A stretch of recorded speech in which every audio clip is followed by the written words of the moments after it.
and preparing to live stream the meeting on YouTube. Wonderful. Vanchakalpa Trubhyascha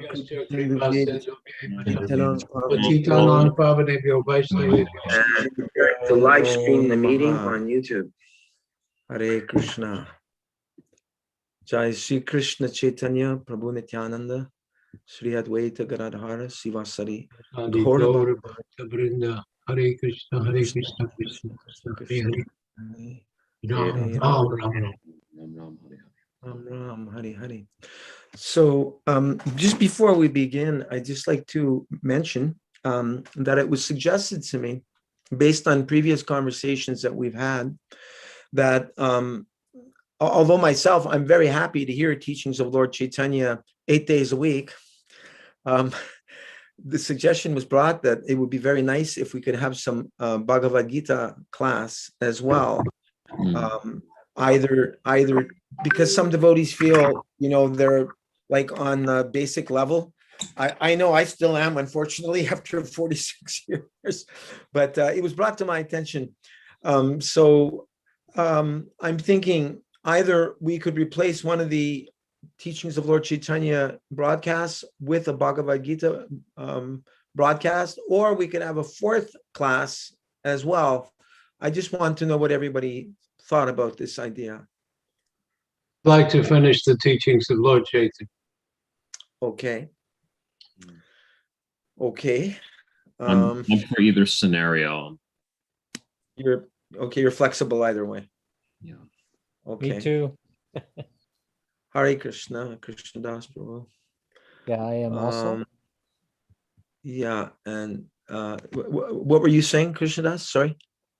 I'm flexible also. You're flexible. Okay, that's because you do a lot of swimming. Yoga. Jivan Mukta Prabhu, do you have something to say, Jivan Mukta Prabhu? Sorry, I'm just trying to do a few things here. I'm okay either way. I just feel that I can understand why these younger devotees are wanting to get some Bhagavad Gita discussion in, because some of these topics are way over their heads, and it's a question of who our audience is. See, I only see 4 people on here, so how many people are on? Vijay Guranga is here all the way from Vancouver. Hare Krishna Prabhu. How many people are on? There are 9 people currently. Okay, because I only see the 4 Yes. images. Tom Murti. Prabhu is here. Yeah, Melanie. From the Windy City. Top Bhakta Tom is here representing the Windy City. On the bottom of the interface, there's a button that says participants. You can get a list that way.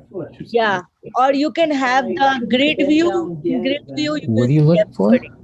Number on the What are bottom, you there's looking some. for? My watch. Oh, okay. If I see it, I'll. Yeah. What I had suggested was that we specify, one day, one evening for teachings of Lord Chaitanya, and 2 nights for Bhagavad Gita. The Bhagavad Gita is wonderful. I would participate regardless. I would participate if we're doing the nectar of instruction. I don't care. It's Prabhupada's, every line of Prabhupada's books is nectar. So I'm good that way. And I totally understand that. But it's, the teachings of Lord Chaitanya, you got to realize too, Mataji, the teachings of Lord Chaitanya was one of the first books that Prabhupada published in the 60s, in the late 1968. Yeah, 1968. So it was one of the original book right after the Bhagavad Gita. I think it was the teachings of Lord Chaitanya. And Krishnadas Kaviraj writes several times that I've written in such a way that even a fool, even a child can understand these. Yeah. So I think maybe we could keep it going like this, and maybe kind of bring it to a level that we're addressing the issues of Bhagavad Gita through the teachings of Lord Chaitanya as well.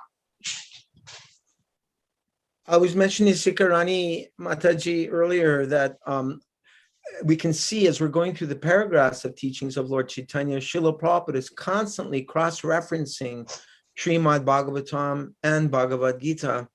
Her point is that I said, and if you don't understand, just ask questions. And she was saying, but first you have to understand the content before you know how to ask questions. So I didn't really know how to respond to her. Perhaps any person who feels outclassed by what's going on, they're just not getting any of it, should speak up and then adjust from there, whether they can continue or whether something like that. Like, you have to feel like you're in something that is relevant to you, to your understanding. We stop after almost every paragraph and I ask if there's any comments or questions. Yeah. Sometimes if people are a bit shy too, so it's a matter Yes. of being comfortable to ask. I think this is also a very, very kind of esoteric kind section of teachings of Lord Chaitanya as well. But anyway. You ain't heard nothing yet. Where do we get to Rupa Goswami and Ramananda Roy? Oh, You're right. I just finished reading the Ramananda Roy section. okay. But Prakashananda Saraswati chapter is more basic, because that's teaching Nirvishesha Shunyavadi. Prabhupada's mission was to, when he was in Chippiwada, I was with him in Chippiwada, he had a bunch of, he was sitting at his metal box. That metal box is here in Nalini Kanta's house. Wow. He was sitting there, there were a lot of balled up pieces of paper, and Prabhupada said, sit down. I'm composing a verse to describe my preaching. And that was Namaste Saraswati Devi Gauravani Pracharine Nirvishesha Shunyavadi Paschati Deshta. When was that? What happened there? Where was that? I will refer you to my statement of a few minutes ago. What? No, where was that located? Where was In Delhi, in Prabhupada's Chippiwada room. Mm. He called it his office. Was that 68? 67. 67. Thank you. Yeah, he left India back to America, going over the Pacific Way in December of 67. So Prabhupada composed that himself. Interesting. Yeah. Okay. I always thought it was a god brother or somebody. Or No. Okay, I will share the screen. On my screen, the order after me is Local Guru, Prabhu, Acyutananda Prabhu, and then it looks like it's Krishna Das, then Jivan Mukta, Tom, and then after Tom, it is Krishna Chandra, then Sikarani, then Vijagaranga. Yeah, Siddhanta Prabhu is back from his travels. Oh, welcome. Hey, Hare And Krishna. we have Devarshi Prabhu here, or Madan Mohan also from Chile, all the way from Chile. So things are expanding. Mm. All right, Local Guru Prabhu, would you like to begin where Lord Chaitanya then explained the word projita? Yeah, let me just, yeah. Lord Chaitanya then explained that the word projita in this Bhagavatam verse refers to the desire for liberation. One great commentator explained that desire for liberation is the most obstructive stumbling block on the path of God realization.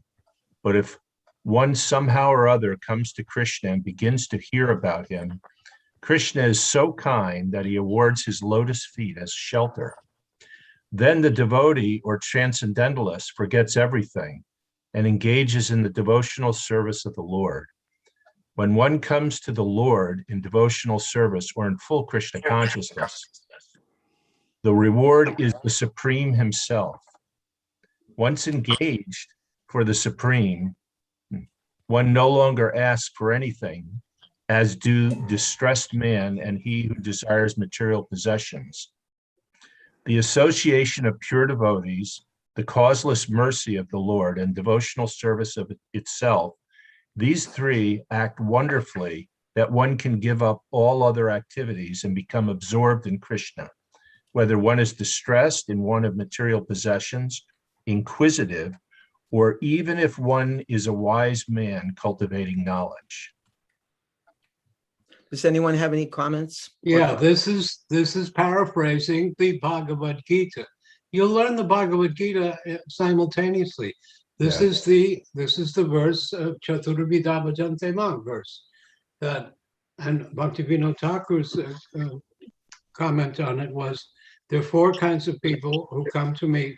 They are all righteous people. I'll say again, when I arrived with Prabhupada in Calcutta, it was the height of Kali Puja.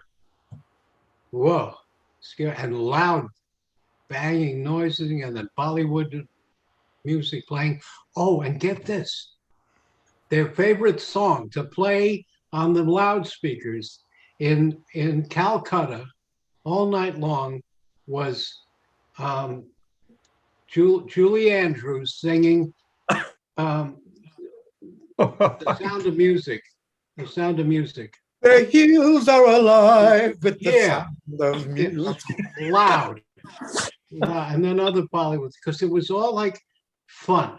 It was like, Halloween and Christmas and whatever. So it didn't matter, and then sometimes they would do one, but when they came before the deity, they got very serious.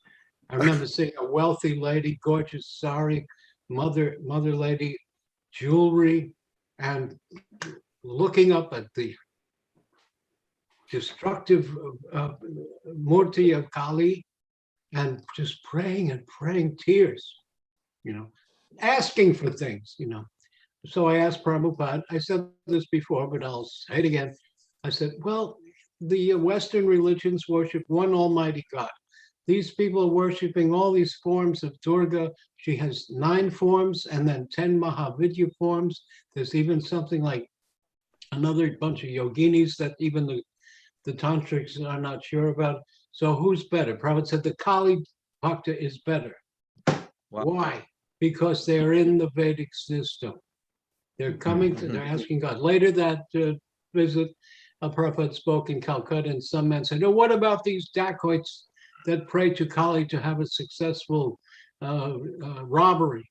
That's wrong. He was being confrontational. He was so Prabhupada said, they're better than you, he said. They're praying to God. So Chaturvidha, they're all righteous people. And there are 4 kinds. And this paragraph, exactly the Bhagavad Gita verse. So if you come and take shelter of Krishna, you won't care about how does it begin? Artha, acquiring things. What is it? Artha jigyasa, question. You won't care if all your questions are answered.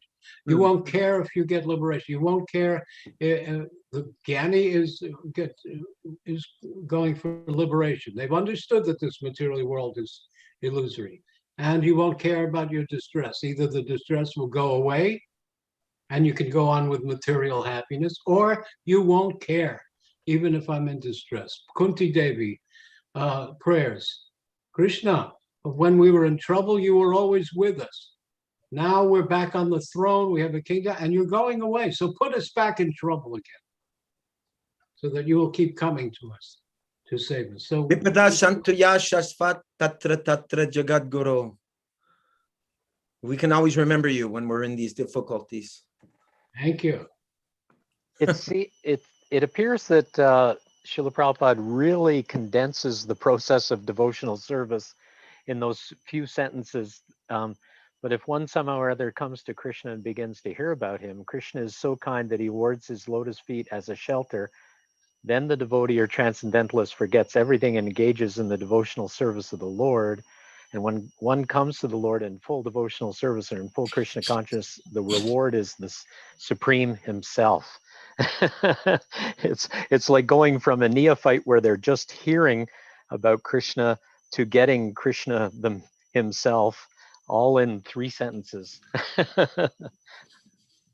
It's interesting. He notes that the greatest obstacle is the desire for liberation. Sometimes we say, well, the karmi is a certain level. Greater than the karmi is the jnani. Greater than the jnani is the yogi. But here it seems to be a little bit.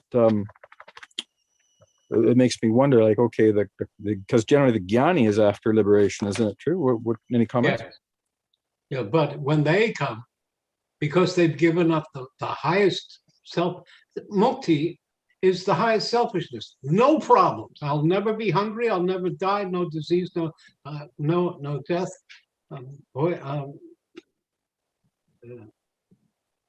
John. What is that? Anyway, the 4 things. John. Anyway, so that's the highest thing. I want to be completely me. It's the most selfish thing. I will have no problems. I'll be situated with no pain, no birth, death, and no samsara, no hunger, no thirst, no. And if they come to Krishna, then the next verse after Chaturvida is, among these, the jnani is my very self. That's from the Bhagavad Gita, all you. So that's Bhagavad Gita, 2 verses coming. Yeah. And we'll simultaneously know. But if there's a strong desire to do Bhagavad Gita, all right. But here's Prabhupada quotes Bhagavad Gita more than the other Shastras. I heard this statement, when one comes to the Lord in devotional service or in full Krishna consciousness, the reward is the Supreme himself. And I don't exactly remember the pastime, but it's where Krishna is speaking to the gopis, and he's expressing that he's so indebted to them that the only way he could repay them is by giving them more devotional service. That's one thought that comes to me. And another one is, once engaged for the Supreme, one no longer asks for anything, as do the distressed man or one who desires material possessions. So that reminds me of the pastime of Dhruva Maharaj, who was really ticked off by his stepmom, who said, not from my womb, you can't sit on your father's lap. And so he's asked to have a kingdom as great as that of what did Dhruva want? Greater than his grandfather. Greater. Yeah, he's the personality of Artha. And Jigyasa, the personalities are the sages at Naimsharanya who ask questions.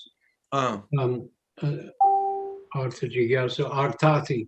The one in distress is Gajendra, who's trapped by the crocodile. And the Gyanis are the 4 Kumaras.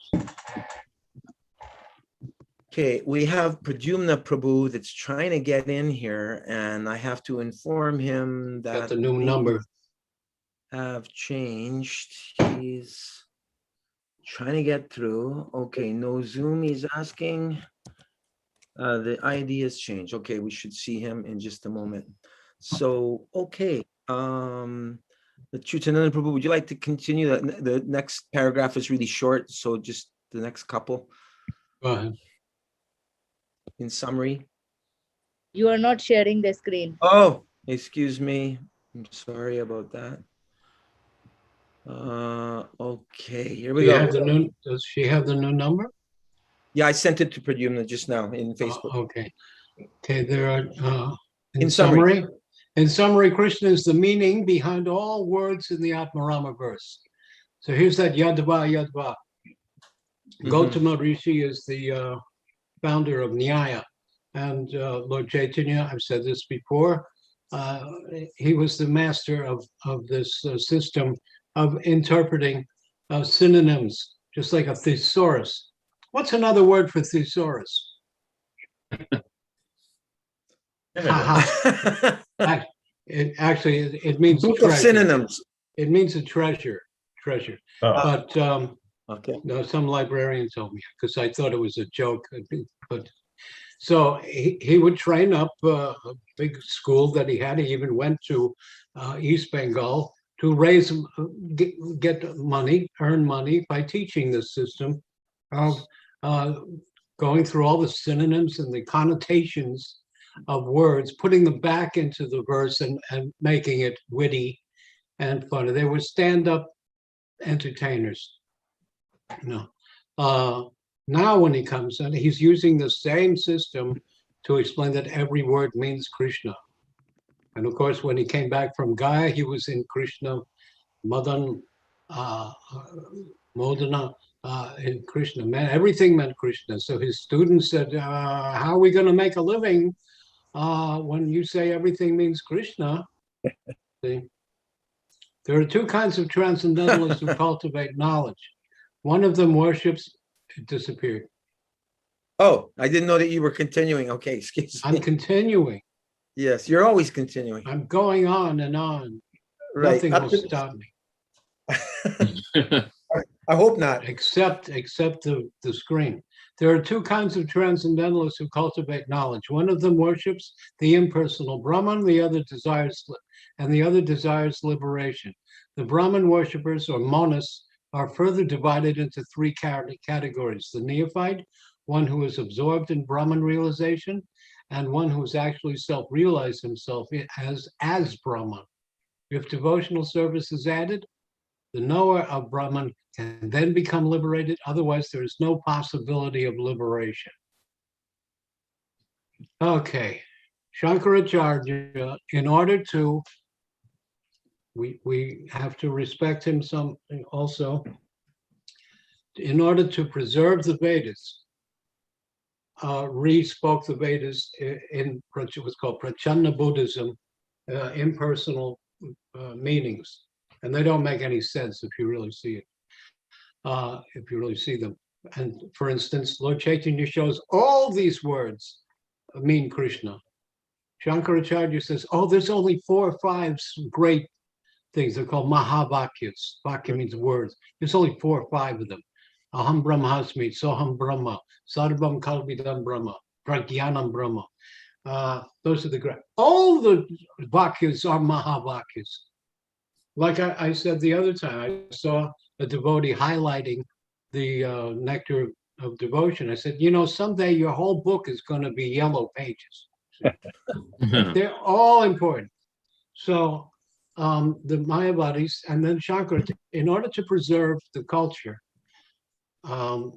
he said, okay, you absorb yourself in Brahman, the ultimate thing is formless, but I'll let you, I hate that word let, I'll let you worship 5 deities called Panchupasika. This is important to know because you'll see in yoga places or other Mayavadi places, they may have some deity there. But they believe that that deity is just for until we get liberated. Then we give up the deity. So the 5 deities are the sun god, Vishnu, Durga, Shiva, and Ganesh. Those 5. So that means the whole Brahmin community could go on doing the puja and the sacrifices to all those gods.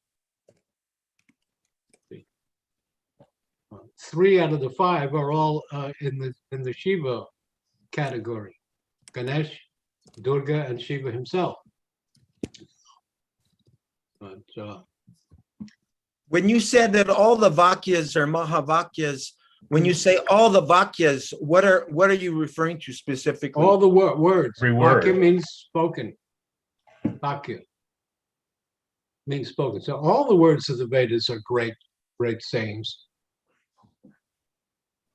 Yet they're divided into Tamaguna, Rajaguna, Sattvaguna, and They're Shuddha not tamasic. They're all transcendental, but they will bring one, like the example of Prabhupada and Kali Puja. They will bring one. The Vedic system will bring a Tamagun up to Rajagun and so on. Lord Chaitanya comes and says, start chanting Hare Krishna, and Jagai Madhai, boom, they become devotees. So many Shaktas became. You said that tantras are part of the agamas, and that's for people in the mode of ignorance, but the agamas themselves are not in the mode of ignorance. No, just like Shiva's not in the mode. He's in charge of the modes of ignorance. Prabhupada gave the example, it's like the warden of the prison. His office is in the prison, but he's not imprisoned. And he is a gentleman and a agent of the government. You have to speak to people on the level that they can understand. Yeah. Hmm. Now the Vaishnava, especially Mahaprabhu, But he freely gave. He freely gave this, which was never given before.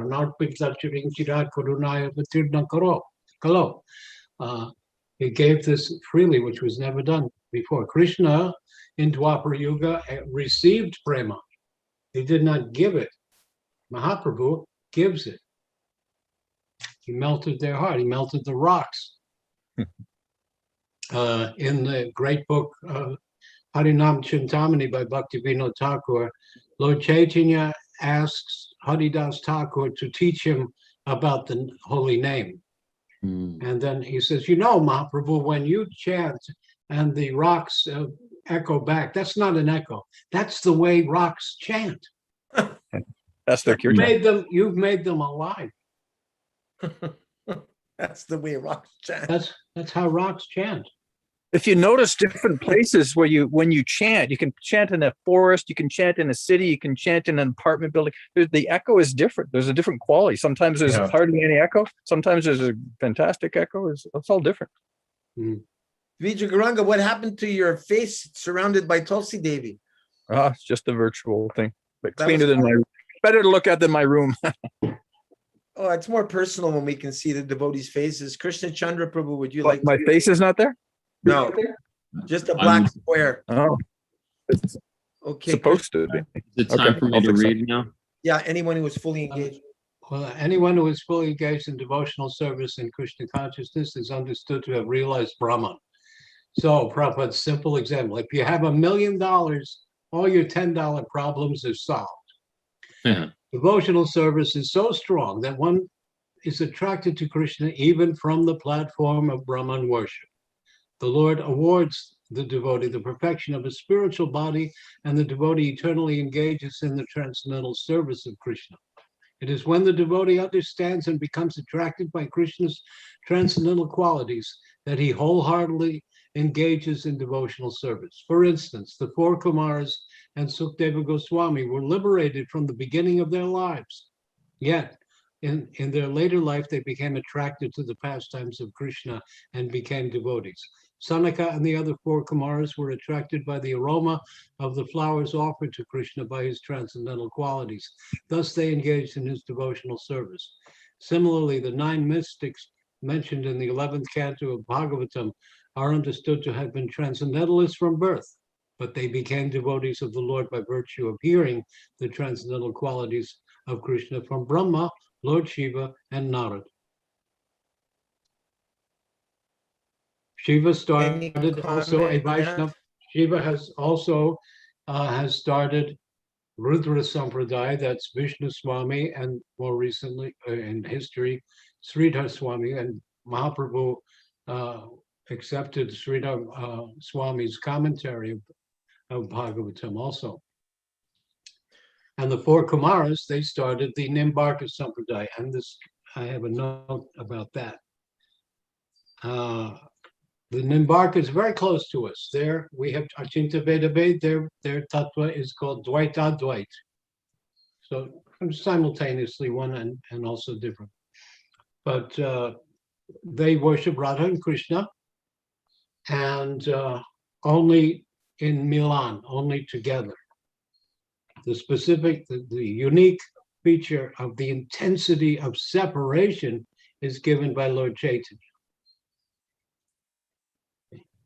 But not that they are always together, but also the intensity of separation of Vipralamba. Then you think of Krishna, there's called Vichitra. Oh boy. Do you know that Vichitra? When there's separation, Krishna appears. It attracts Krishna by his separation. Humility attracts Krishna. I have a question for you, please. You mentioned Rudra Sampradaya Vishnu Swami. I have not heard of any contemporary representation of the Rudra Sampradaya. They're in the Vallabha Sampradaya, the Pushti Marga. So they're big in Gujarat. But Lord Chaitanya only accepted that Vallabhacharya was a scholar, but not a realized soul. But they also have, when the deity from Govardhan, Gopal, was taken to Nathadwara to protect him from Muslim invasion, they revised history and said it was Vallabhacharya who did all this. They don't know about Madhavendra Puri, and they have kept Gopal deity, so they're kind of mixed up. But they're sincere devotees of Krishna. A lot of them worship Laddu Gopal, baby Krishna, only. You They mentioned don't that have Nimbar- nam. They don't have nam sankirtan so much. It is mostly deity. So also Uh-huh. the Nimbarka Sampradaya, it's mostly deity worship, not kirtan. So they're missing out Nimbarka on that. Sampradaya. Nimbarka Sampradaya is represented in Vrindavan at which mat, at which mandir? I don't know if they have a particular temple there. No. Uh-huh. Nimbarka? Yeah. Yes, there's a temple there. I would go and sing there because Sanaka Sanatana Varjita Charite. So they like that song by Rupa Goswami. So I picked that out for them. And but they also they get deviated. They perform very, very severe and ugra, horrible austerities. They wear a wooden thick furniture belt on their hips sometime, maybe even for Chaturmasya. I know they wear it for long. You can't lay down, you can't sleep. Wow. And there's a lock on it. And there's like 10 people and I have a key for that lock to open. So he can't open. So you can't lay down. There's this big donut around made of solid wood. And if they perform that properly, they can get siddhis. It is well known that one of their acharyas was preaching in Vrindavan, and others said, we saw him at the same time preaching in, I don't know if it was Lucknow or Kanpur or somewhere. They said they saw him in these two places. But I would see them also with this kind of T, you may see it in pictures also, a kind of T-shaped wooden thing on one stand. Shiva sometimes has that. I don't know how to describe it. It's a T made out of polished wood. And what that's for is instead of a bead bag, you put your hand, it raises your hand up and your beads don't touch the ground. But, and I would see the Nimbarkas carrying this kind of, but also this is a yoga thing. At the time of death, they perform yoga, they sit in a lotus position, and they can put that teeth thing under their chin, hold the bottom, and it keeps your head up so that the soul can go out the Brahmarandram. Isn't this something? So, but they've taken a detour from bhakti by doing that. Srila Prabhupada really simplified things for us. Okay, cut through all the other stuff. Krishna Chandra Prabhu, would you like to finish the paragraph there just so you can get some reading in? Absolutely. Where do I start? Sometimes. It is when the devotee understands and becomes attracted. Okay. Previous paragraph. I'm ready. It is when the devotee understands and becomes attracted by Krishna's transcendental qualities that he wholeheartedly engages in devotional service. For instance, the four Kumaras and Shukadev Goswami were liberated from the beginning of their lives, yet in their later life, they became attracted to the pastimes of Krishna and became devotees. Sanaka and the other Kumaras were attracted by the aroma of the flowers offered to Krishna and by his transcendental qualities, and thus they engaged in his devotional service. Similarly, the 9 mystics mentioned in the 11th canto of Srimad Bhagavatam are understood to have been transcendentalists from birth, but they became devotees of the Lord by virtue of hearing the transcendental qualities of Krishna from Brahma, Lord Shiva, and Narada. I read that, so go on to the next sometimes one. Okay. Sometimes one becomes attracted to Krishna and his transcendental qualities simply by looking upon the beautiful features of his transcendental body.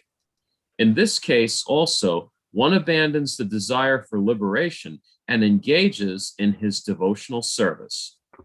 The devotee repents his loss of time in the so-called cultivation of knowledge and becomes a pure devotee of the Lord. Acyutananda Prabhu, what is being referred to as the so-called cultivation of knowledge? Studying it goes back to the personified Vedas, saying that Krishna is pleased when we describe him in the Vedas, Upanishads, in abstract terms. So you can't tell unless you know that it means Krishna. Ramanuja Acharya, Madhvacharya, they, and maybe Vishnu Swami and Nimbark, I don't know, but Madhva and Narayan and Ramanuja first said, whenever it says Brahman, that means Krishna, that means Narayan, that means Vishnu. Madhvacharya's favorite Upanishad was the Aitariya Upanishad. Everything is very abstract. Everything is Atma. Atma is the cause of this. Atma has created that. Atma, Atma. And he said, this Atma means the soul of the Paramatma soul of the universe. This means Narayan. This means Vishnu. This means Krishna. So now, using the Yadava, put Krishna wherever it says Atma, put Krishna. Wherever it says Brahman, Ramanuja says, wherever it says Brahman, put Vishnu. And then it makes sense. So they were cultivating this knowledge. What is, in the Vedas, this absolute is called that, him, the one, the truth, Sat-Chit Ananda. Okay, we get an Ananda from material things and liberation also. So they're cultivating the Vedic knowledge, and they come to the conclusion, yeah, we're above the three modes of nature, we're Atma, which is non-different than the spiritual substance, but it's all spread all over. So they're cultivating knowledge that way. Who is that? Great sage. Tarun Krishna Prabhu from New York. It's V60 ThinQ SG Prabhu. That's who? Tarun Krishna. Tarun Krishna. Hare Krishna, Tarun Krishna Prabhu. Hare Krishna, I cannot see you. I saw Acyutananda Prabhu for a while, but now I cannot see anything. Yeah. I don't know what the problem is on your end. I'm sorry. All right, we'll work it out later.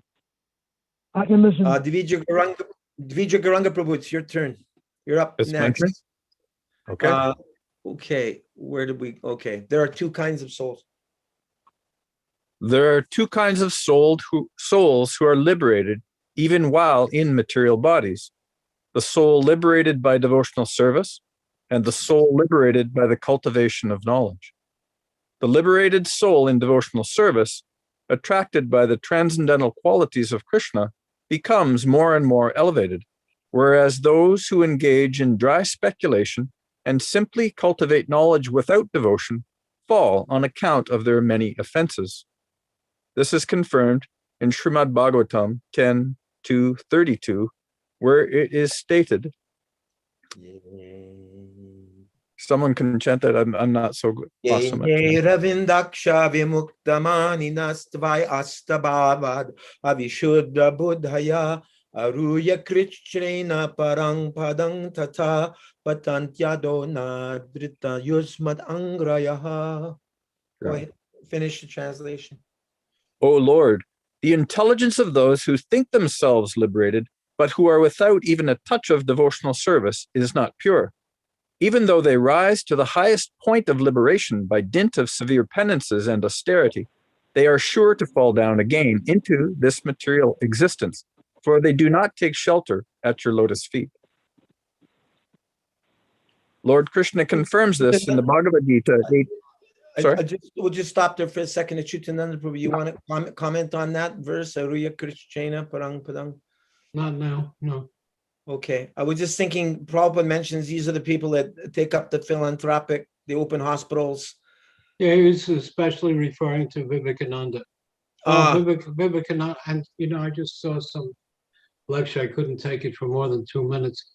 but they're dressed in saffron Swami. They all have the title Swami, and they're really preaching socialism, politics. Huh. Vivekananda said, "Why are you growing tulsi? Grow eggplants, grow food." Wow. And Lord. it's so many rascaldoms. And he's now considered, before Gandhi, he's also considered one of the fathers of the independence of India, because he made everybody leave bhakti and take up nationalism and material life. Work is worship. All these slogans he came out with, and all the religions are one. That means no religion. Tom Prabhu, would you like to read the next paragraph? Yeah, sure thing. Can you, Just where Dvija Garanga left off, Lord Krishna confirms this in the Bhagavad Gita.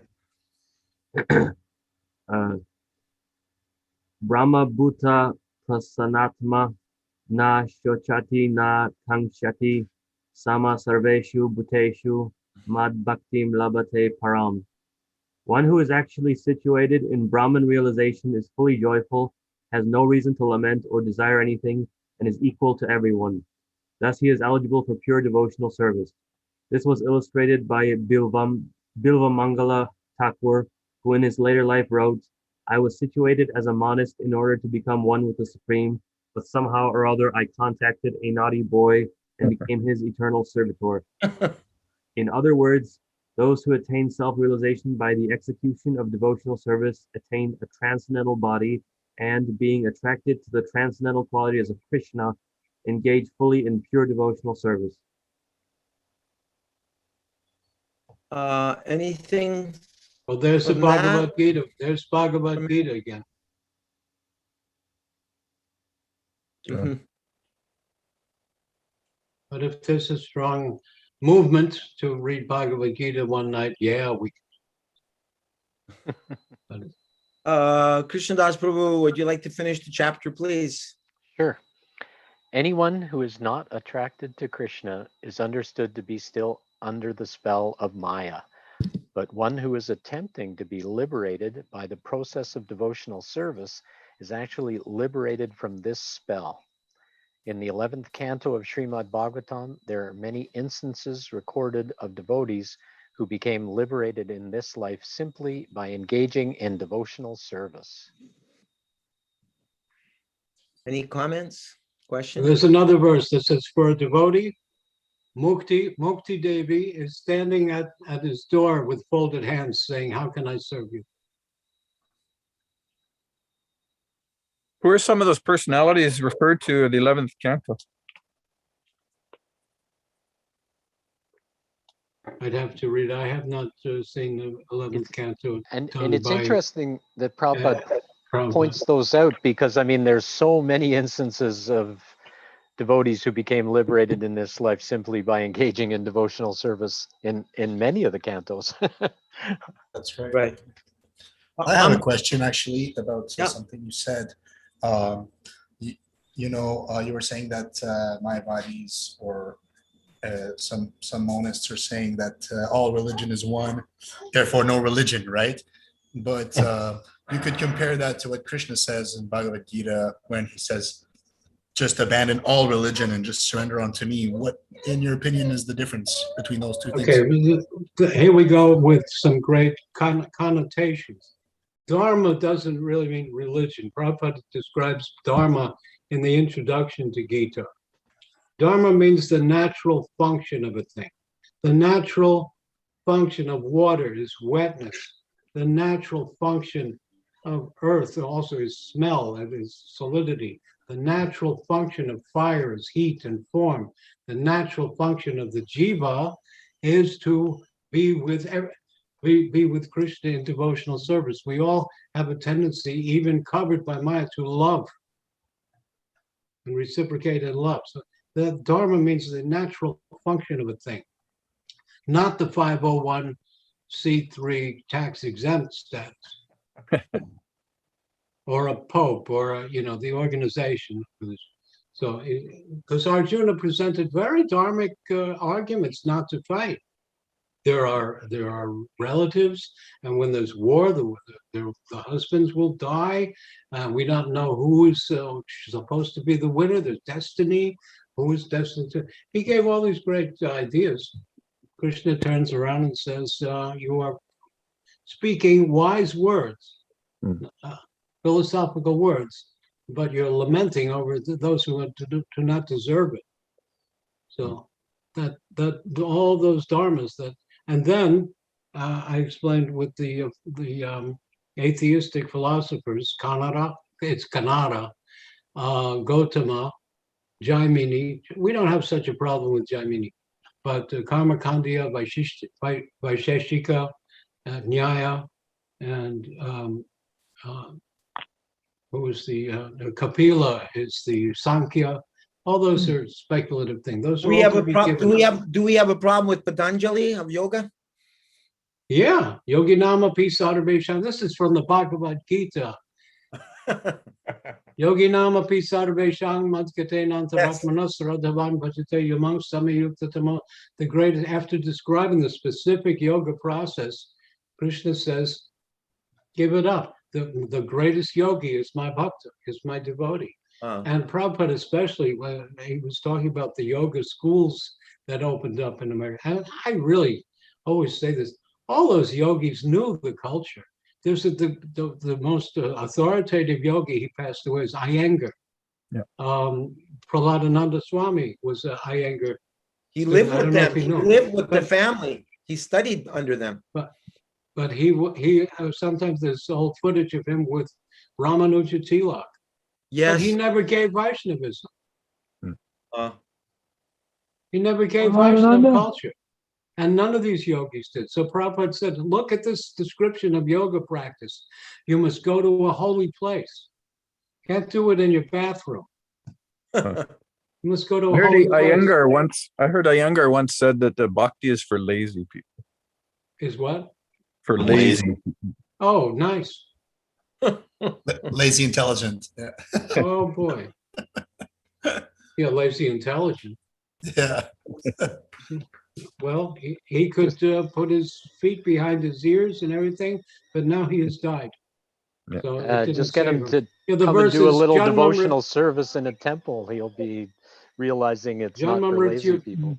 Work smarter, not harder. Our devotees.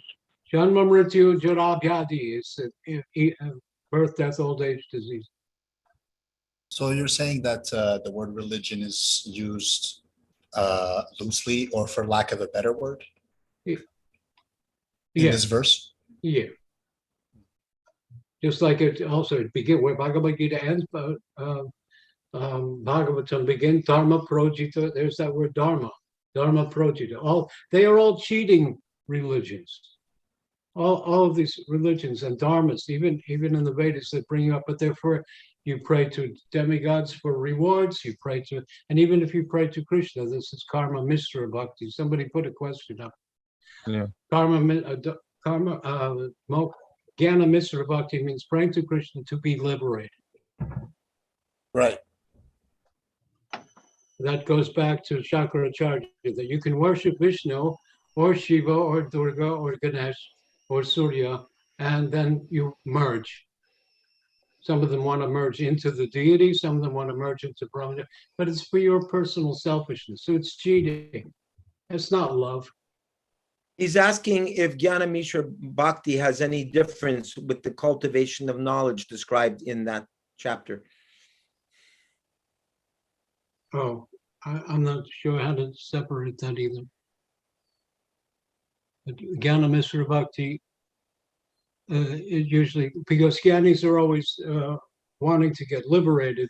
So Jnana Mishra Bhakti is one who worships to get moksha. But the verse in Damodar Ashtakam, Nahang Deva Moksha, Na Moksha Badinga. Even if you give me moksha, I won't take it. There are 5 kinds of moksha: merging into Brahma Jyoti, then Sarupya, having the same form, Samipya, being near to Krishna, Salokya, being on the same planet as Krishna, and Sarishti, having the same opulences as Vishnu. the four of them, except for merging, the other four have some require bhakti. Please. So is that Jnana Mishra Bhakti, those four kinds of liberations? No, that's Sarupya, Samipya, Sarishti, and so. Because the question is being asked is, what does Jnana Mishra Bhakti consist of? Consists of worshiping Krishna as a Vaishnava, but wanting liberation. Uh-huh. It's not. It's mixed. Misra means mixed. It's mixed Right. with a desire for liberation. And so Mixed as a contaminant. Okay, here's another connotation. Here's a yadva thing. This jnana means because the Gyanis, Mayavadis all call themselves Gyanis. The Gyanis want liberation. So jnana means someone who's after liberation, emerging. So jnana Mr. Bhakti means bhakti mixed up with not pure devotee, it's tainted with a personal desire for moksha. Yeah, even if you desire, but if you desire Vaikuntha or Sarupya, Salokya, Sarishti, then also that is a little bit, but those are more bhakti. Those are mostly bhakti kind of thing. But even we have so many songs that say Janmani, Janmani, Shudva, Janmani, Janmani. I want your service, birth, even if I have to be born again and again. Let me be born in the association of devotees. If we look at the desire, say, to get the form of the Lord or to be with the Lord, all of those different forms of liberation, what is the purpose? Why do you want to have a form like the Lord? Why do you want to be with the Lord? Wouldn't that be a consideration? Don't you want four hands? I'm in enough trouble with two. I mean, immortality Do sounds like a pretty good more deal. service. More hands, more service. Yeah. You'd think. So when we're advised from the verse, Akama Imitation is the best form of flattery. Imitation. So we want to even look. We want, just like I gave the crude example. There are about there's the Elvis convention in Las Vegas. Thousands of men come there. That's like Elvis. They're so attracted to this Elvis idea that they dress up like him and act like him. They even have the early Elvis and even the fat Elvis. They come also. Great analogy. When he was fat and blue, but they just want to look like him. Wow. Brihad Bhagavatamrita though also says, because Gopa Kumar says, well, there's also demigods here. He says they're really devotees, but they're wearing their former dress when they were demigods also. Siddhanta Prabhu, you've been an extremely good listener tonight. Has anything that we've discussed this evening, did it inspire any specific memories of Srila Prabhupada for you? No. But thanks for asking. Mute him. Give him a fake number. I'll jump in if something comes to mind. Maitreya Muni. Yes. Maitreya Muni is a dear friend of Vyasadeva. So he was given a large section of the Bhagavatam, 3rd canto, 4th canto. He was allowed to listen, despite his so-called Jnana Mishra Bhakti. He's allowed to read. The Bhagavatam is Amala Purana. So it appears to be, we would think that it would be tainted, but how can it be tainted if it's Amala Bhakta, Amala Purana? So I don't think it is. That Gyan was, I think, the Gyan of just like Maharaj Bharat. Then he got tainted also by being attached to a deer, but this is a teaching.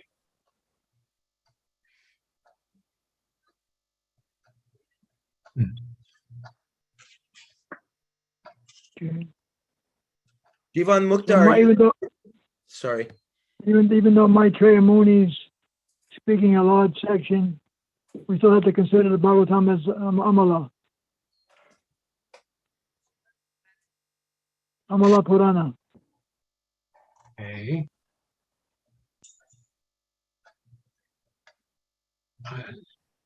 Okay, good. Jivan Mukta is here. I want to ask a question of you, Acyutananda Prabhu. And I'm on a broadcast with 20 people online right now. Excuse me. I got to get back to it. Sorry, my neighbor was yelling at me. Okay. Yeah, no, Acyutananda, we were discussing earlier. Because some broadcasts back, we were discussing Varnashram Dharma and how Lord Chaitanya was saying to Ramananda Roy when he came to Varnashram, go further. What more is there? And so I was saying to you how back in Bhubaneswar in 77, Srila Prabhupada said to Rameshwar Prabhu that because these cities are not based, their economy is not based upon the production of food, local production of food, then the cities will not last much longer. And as unemployment continues to increase, as it has, over 40 million people out of job since COVID, the whole hysteria broke out, then as a result of that, people will be coming by the millions to our farms. So how could it be possible that Varnashram, is not relevant? It may not be the goal, but that it could not be relevant even more now than ever before. And you started sharing with me a story about Kirtanananda. Could you please share that again, please? Sure. Prabhupada visited New Vrindavan and he asked Kirtananda, well, I'll start it this way. Prabhupada said, ownership turns sand into gold. Because sometimes he said, well, there's some land, we didn't take it because it was sandy. Prabhupada said, you can grow watermelon in sand. But Prabhupada asked Kirtananda 3 times in the morning, how much land do each of the devotees get? No answer. Then again in the midday, he said, how much land does each devotee get? No answer. And in the evening, a 3rd time, he says the same thing. So each devotee is supposed to have his own land. This is the Varnashram Dharma. I said this before, even if you're the wealthy vice president of a company and you're on a salary, if you're a salaried man, even if it's $1 million a year, you're a Shudra, because you're a servant. If you have a half an acre dirt farm and you own it and you get your livelihood from your produce and your cow, you're a Vaishya. That's it, you get a higher status. So that's Varnashram Dharma. You have to own it. Nice. And there are ways, I know, to make a contract so that devotees will own the land, but they can't sell it to non-devotees. They can make contracts. I think there's some devotees here who have 99-year lease. They can't bequeath it to their children because the children may not be devotees. It's specified. It's a very good system. But they own the land for the rest of their lives.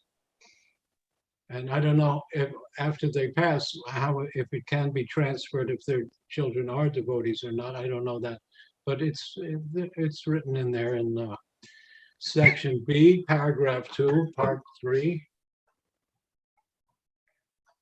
Do you have anything more to ask about that point on owning our own land and Varnashram, Jivan Mukta Prabhu? Well, also, I agree with, as Prabhupada at the very beginning says, will there ever be a saintly Rishi king, a Raja Rishi? Prabhupada said, no, you have democracy.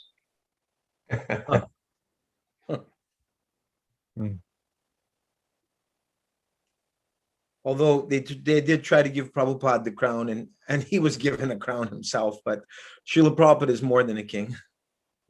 That was some madness.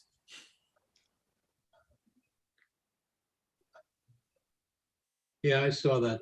He looked like the King of Hearts in the deck of cards, like King Henry VIII. With respect to Varnashram, I was listening to a lecture the other day where Prabhupada was explaining how this naming of this name Hindu was imposed by foreigners upon the people of India. And even the name India is all imposed by foreigners. And Prabhupada said the actual name of those born in Bharatavarsha, the actual culture, the religion, because it's all one, is Varnashram Dharma. That if they are to be named anything, their name is Varnashram Dharma.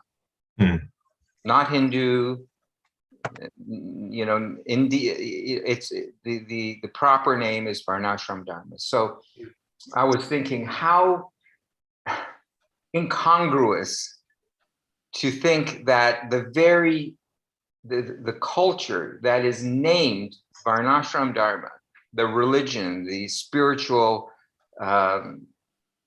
process that they follow, that we would think that it's somehow invalidated, you know, that we can just kind of throw it out, that the entire culture of Bharatavarsha is called Varnashram Dharma. It's not called Christianity, it's not called Hinduism, not called anything but Varnashram Dharma. And I still am amazed at how the discussion of Ramananda Roy and Lord Chaitanya leads people to think that Varnashram is completely thrown out of the picture for ISKCON. It's like it's beyond, because bhakti is beyond. That's why Lord Chaitanya said, Lord Chaitanya's verse, Naham Vipranacha Narapatir Napi Vanas Vaishya Nashudra, Naham Varni Nacha Grihapatir Napi Vanasto Jatirva, Kintu Prodya Parama Nikala Paramanandapte, Gopi Bhartu Padakamalil Dasa Dasa Nudas. That is transcendental to even the Varnashram Dharma. Of course, of course. But still, the Varnashram Dharma is to divide the people so that they have the freedom. And even when I was there, I was just stopping. But Prabhupada even says, even in his early life, everybody was happy in their position. Now you can't force people to. At the end of every festival in North India, they would say Dharma ki, and everybody goes Jai Ho, Adharma ka, Nasho, Praneo me, Sadbhavana, Vishvaka Kalyana. So there's big, strong translation, please, on all of that. Translation. All glories to Dharma. That means the Varnashram Dharma. Sanatan Dharma. Yes. Adharma. Ka. Nasho. Destroy anything that is irreligious. Praneo me. In my heart. Sadbhavanaho. Let there be a good bhava. And Vishvaka, in the universe, may there be auspiciousness over the universe. Look at that. And they even little kids know this from birth. It just goes to show how fallen we are. And then they're fallen, and now they're coming to America to become an engineer. Yeah. A nice Shudra. And Prabhupada says, Krishna says, Guna Karma Vibhagasha.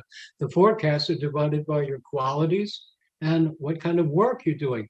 In Mayapur, the only loom was over in Krishnanagar. So all the Mayapur weavers had to walk all the way to the end, take a boat across to get to Krishnanagar. So we established a line of about 12 or more hand looms. You ever see them? Yes. Footman. So the average men and some ladies would also do about 15 yards a day. There was one guy who did 7 yards a day.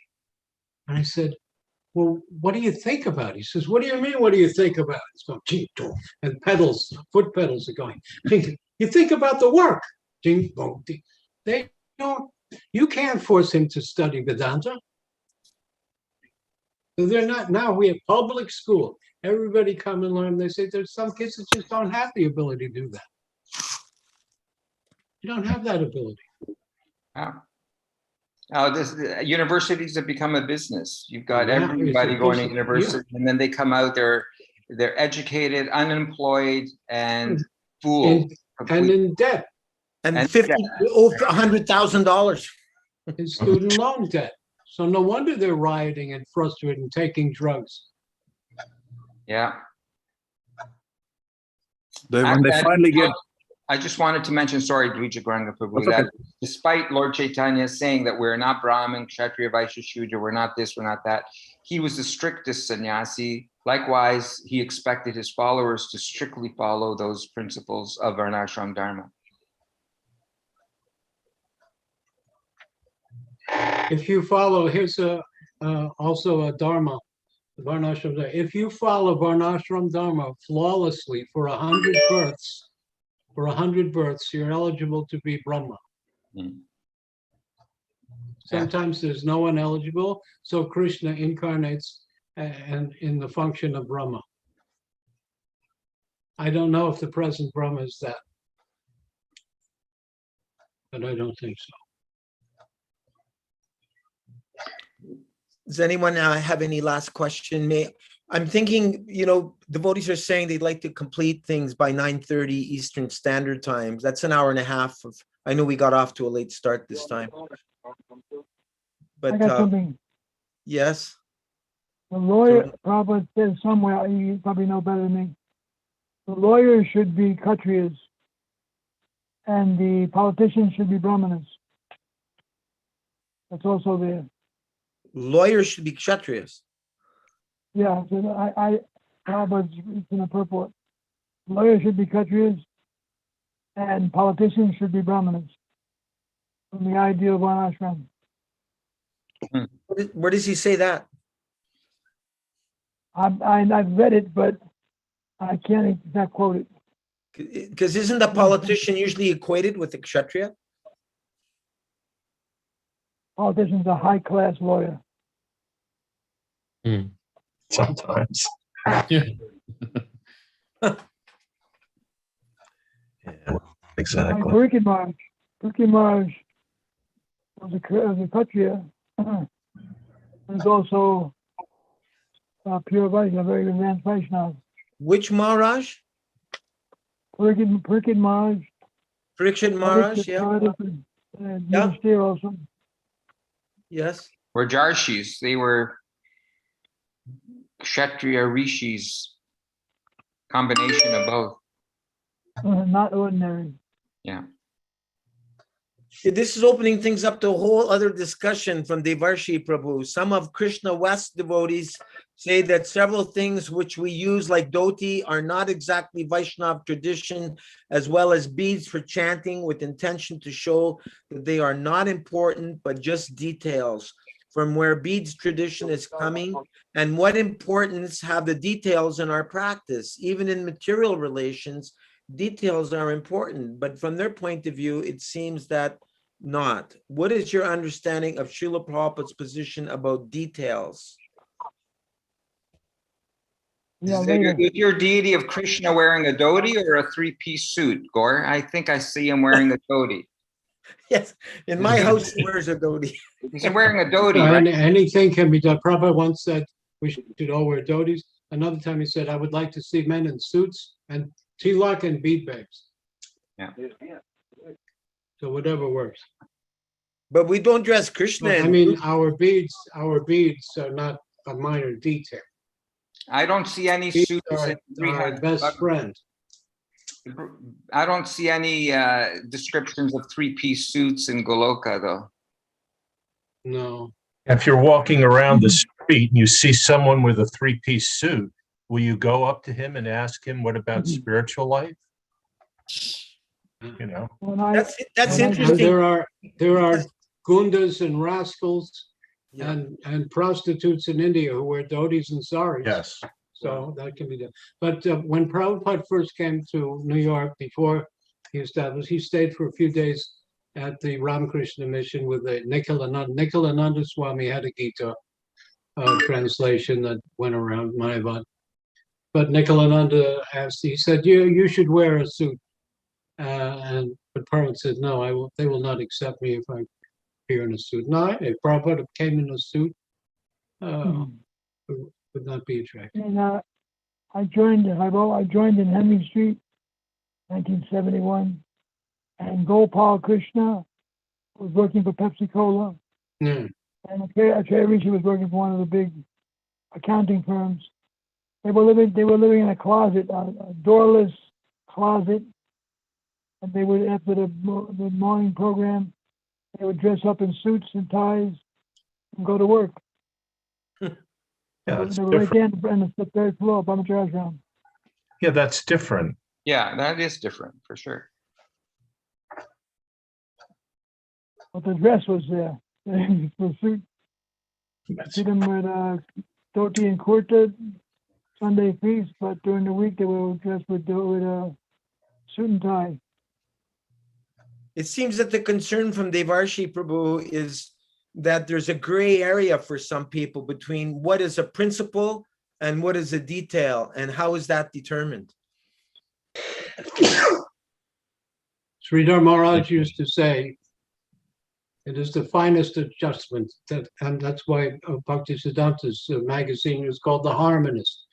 Everything is harmonized by bhakti. For the sake of bhakti, you can break all the dharmas. Just like we said, Krishna has a headache. I need the dust of my devotees' feet to put on my head. Nobody would do it. Even the Mahishi queens of Dwarka said, we can't do that. But the gopis do. Yeah, I work in the hospital, and I wore tilak to the hospital the other day to work. And I had so many people asking me, what's that? And then I was able to explain all about, our meditation on the different names of Krishna. And I even said all the names a few times to all the people. And I was, really it was a great preaching opportunity, so it's amazing. There's a great, Prabhupada told a great story about tilak. A Muslim took over a factory in Calcutta. Oh, yes, yes. And he said, any Hindus wearing tilak tomorrow, you're fired. So some didn't come in, and some wore their tilak anyway. He said, you Hindu with no tilak, you're fired. This was a Muslim. The Muslims. Because he recognized that the ones that were willing to wear their tilak had the most integrity. Yeah. Yeah.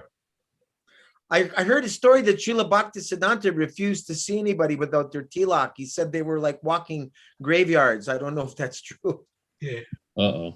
Well, especially if you go to South India, we had a nice Bengali devotee. We went to South, and the Shaivites, they put ashes, they call vibhutis, on their forehead. And this Bengali devotee never saw this. That they looked like asuras. Asuras are devotees of Shiva. Yeah, I remember not having tilak on, the devotee would say, your face looks like a slaughterhouse. That was Gadadhar and Bhavananda, Thakur Haridas. They would say that. Your face looks like a slaughterhouse to him.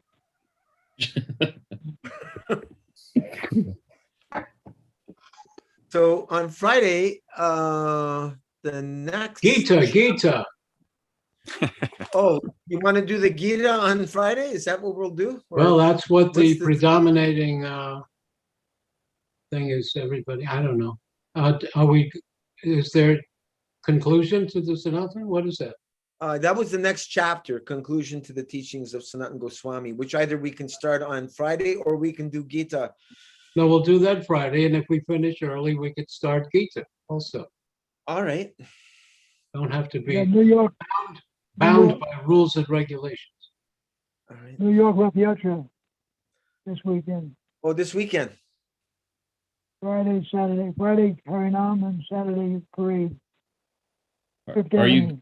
you going to Prabhu? I'm gonna crawl out there. CRAWL.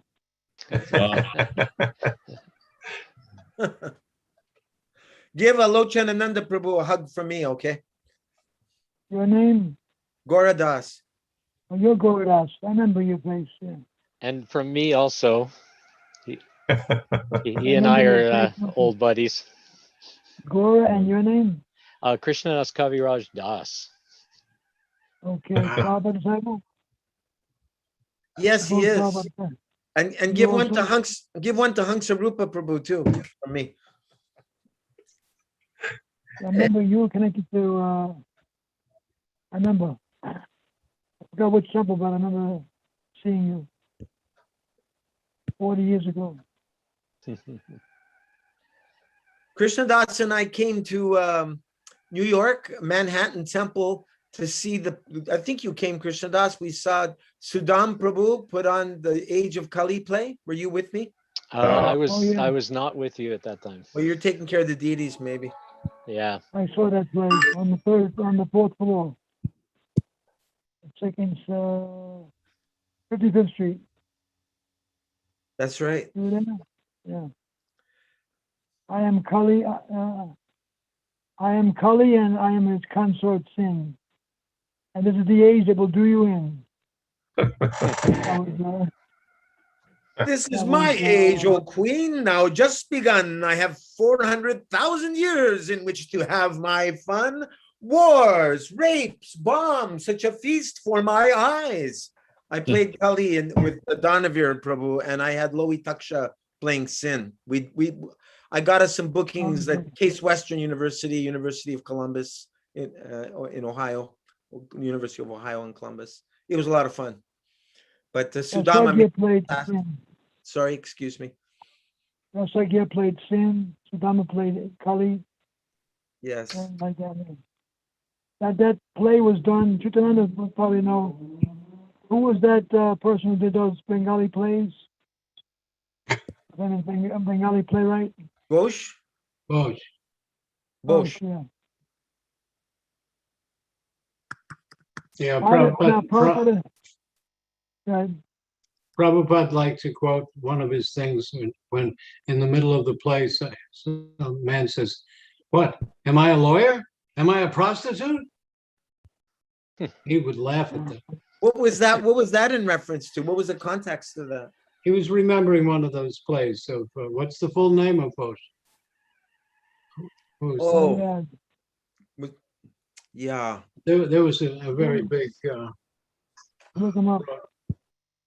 There's a play where Prabhupada said he played the part of Advaitacharya. Do we know more about that play? No. Prabhupada said people cried. They cried when they saw it. Okay. We have one last question from Madan Mohan. What do you think of the progressive wave that is influencing a fraction of the movement in the West? Is it a fashion deviation or a legitimate adaptation of the way of preaching? I am talking about Krishna West or the feminist lobby within our movement, etc. Lighthearted questions. At the end of the night.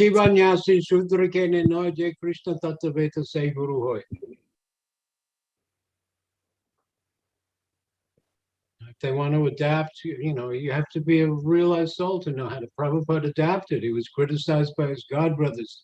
You're initiating women, you're doing this, having that. But he said in foreign countries, and if women come to take shelter, I cannot reject them. And other things. It wasn't Prabhupada accused. They said, if you go to the West, you'll have to learn to eat with fork and knife. And then Prabhupada said, I will teach them to eat without fork and knife. Something like that. Narada Muni adapted his preaching to the hunter. Yeah. That was an adaptation. Yeah. That adaptation wasn't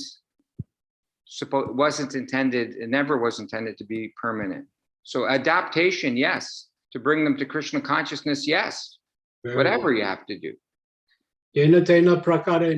Once they come to Krishna consciousness, you boil the milk. That's what we're forgetting.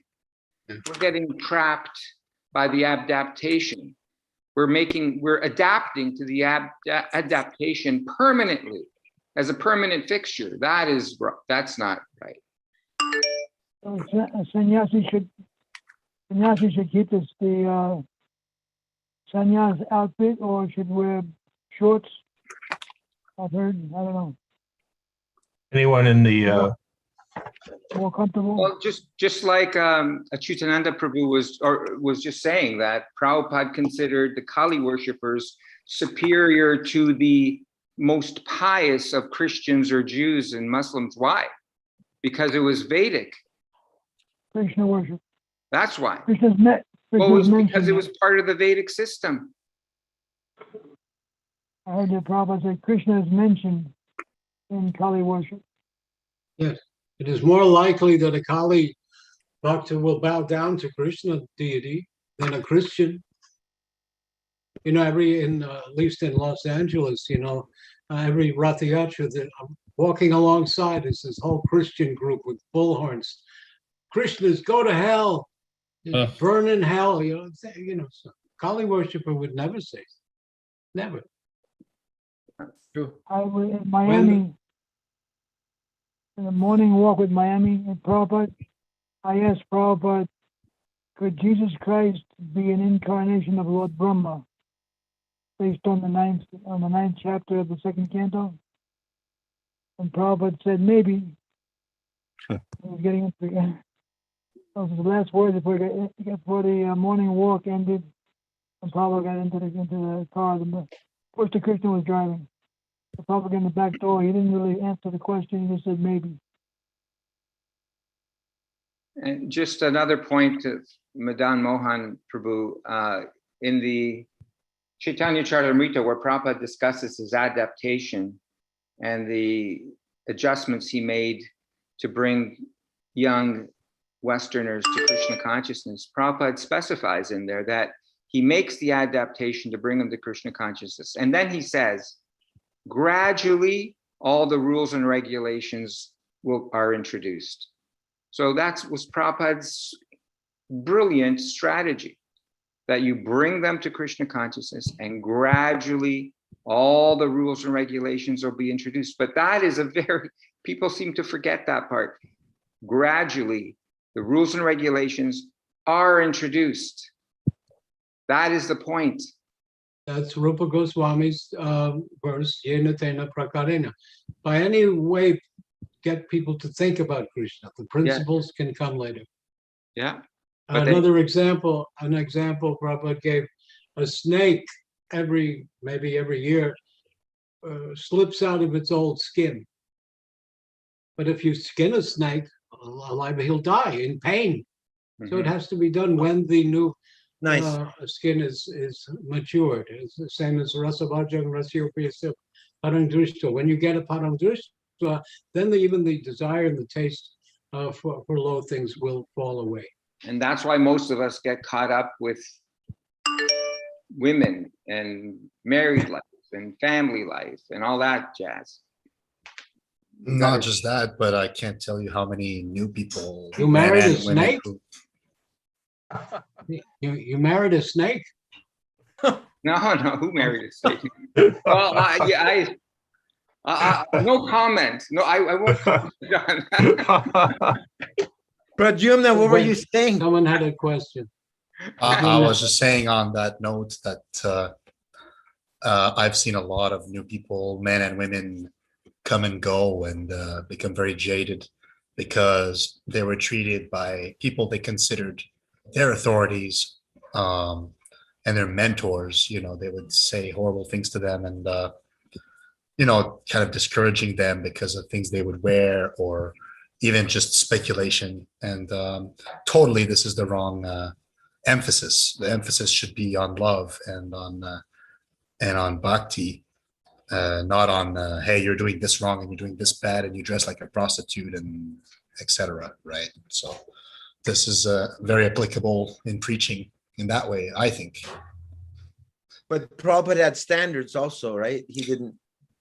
Yeah, of course. But that's the thing. That's the thing I wanted to ask. Because then, if what you're saying is true, then Prabhupada wouldn't talk about the 4 regs every class he gave, or he wouldn't be so heavy. But he was very heavy, and he was very sober in the way he taught. But yeah, I can't. I wasn't there. I don't know. But it sounds like he never really discouraged anyone or turned anyone away. Oh, I don't. By things he said, I think there's a lot of people that were turned away by Prabhupada. I don't agree with that. I think a lot of people left. And I think when we read many of Prabhupada's statements, he was more concerned about quality than quantity. If someone can't handle the basics of what Krishna consciousness means, then it's not the right time for them to come to Krishna consciousness. We don't have to worry that every single person that comes in contact with Krishna doesn't want to join and become a full-time member.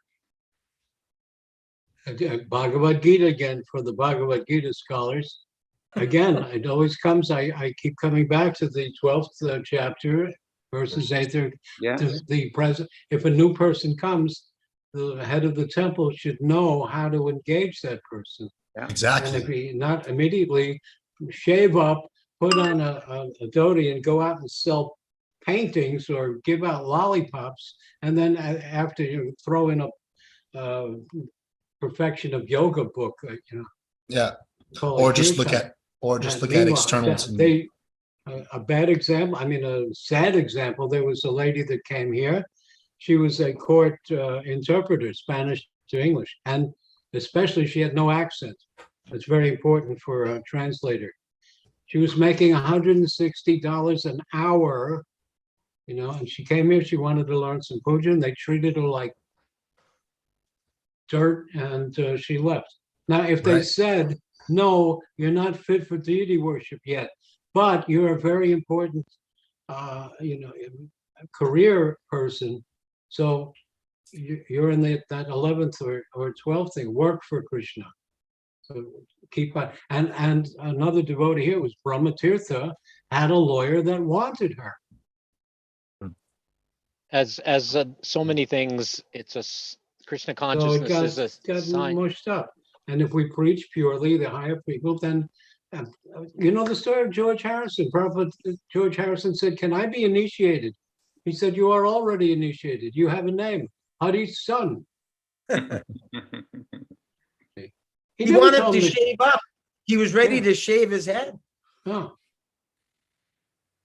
Prabhupada said, no, you can do more in the world to spread Krishna's message just as you are. I'll give you songs. and if he shaved up and felt bad about it, felt hard, and then it would be like ripping the skin off a snake too soon. Yeah. It'd be Yeah, painful. the art is figuring out where people are at and Yeah. then trying to nurture their devotional service from where they're at. And the guru will know that. Yeah, But requires a I person. think we should start with, okay, study the books. That's the last thing is, if you cannot do any of these things, then be a jnani, meaning start studying about Krishna intellectually. And if you can't do that, then you're not in the Brahminical. Then right away, this is not a Brahminical. So get a loom, ka-chunk, ka-chunk, and start to make 7 yards a day. That might be your thing. You can see, Okay, I got a story Jai. in relation to what we're talking about as far as teaching the rules and regulations down the road. Just listen to the quality of that voice and that microphone. This is like Hare Krishna. high professional quality. This is Jai Shri Devidasi. She said, I went on the first Harinam in Hawaii, and the devotees picked me up in an old red truck with Prabhupada seated in the front, and I jumped in the back. I tried talking to the different devotees that were there, but they were all men, and no one would talk to me in my mini dress. She laughs. When we got to where we were going, I wanted to walk with Prabhupada because he was so kind, and I really liked him. Prabhupada had his umbrella, and he took a few steps. When he stopped, he put the umbrella in the ground, looked at me and said, "Do you not know you are woman?" Referring to her mini dress. She said, I immediately I have became. another story about the concessions. Well, let me finish this one. I'm sorry. She said, I immediately became embarrassed by my mini dress, but actually I wasn't offended at all. He was so wonderful because I was learning everything from him. Everything he said to me had so much knowledge, and that is what I was looking for. He was able to correct my vision of life, and I was very happy for that. He was also like the best friend that you had been looking for, but you can also tell, even on the first day I met him, that he was a representative of God. It was just very apparent who he was. So Prabhupada, would give instruction to somebody who could take it or chastise them because they could take it. And sometimes, like with Shruti Kirti, he was it would melt if he got chastised. So, but in this case, Prabhupada taught her the lesson that wearing a mini dress was not maybe appropriate. But she accepted it. Another, Go ahead. ahead. I'm sorry. okay, another example was a young man came for second initiation. Prabhupada told him the mantra, and then he showed him how to count on his fingers. He couldn't figure out how to count on his fingers. Yeah. Prabhupada said, I will not give you second initiation. Now you come back next year. But this person, he couldn't even figure out this is not the intellectual caste or class of men. That happened in Washington also. He told me he became very nervous and he couldn't function in front of Srila Prabhupada. So he said, come back later. Yeah. But this guy was, well, that's an emotion. That's a stamba. Just like it is Daruka, who was trembling, fanning Krishna. That's a different thing. Because the devotee, oh dear, what's her name? Which one of the Gopi Sakis in the oh boy, Jiva Goswami's Madhav Mahotsav. And there's a Kosturi Saki, and she has her and her Yuta, her group performed great austerities so that their ecstasies would not interfere with their seva. Hmm. So no trembling or tears in the middle. They took austerities not to. And similarly, Prabhupada rarely showed any exhibiting of anything, because he'll think it's fake or people will imitate him. And there you go. You have all these Sahajiyas talking. Read also the Adi Leela chapter 2, verse 117, also about the pseudo devotees who perform all these ecstasies and fall down and make a show. Acyutananda Prabhu. There's also another side of that coin, though, when Prabhupada told the devotees because they couldn't count properly, come back next year or whatever. But there are other times when a devotee, a woman or a man, they couldn't figure it out, and Prabhupada would say, that's okay, go ask my servant, he'll show you. Yeah. So another one is what are the 4 regulative principles? And this devotee said, no illicit sex and no illicit sex. And the person said, that's okay.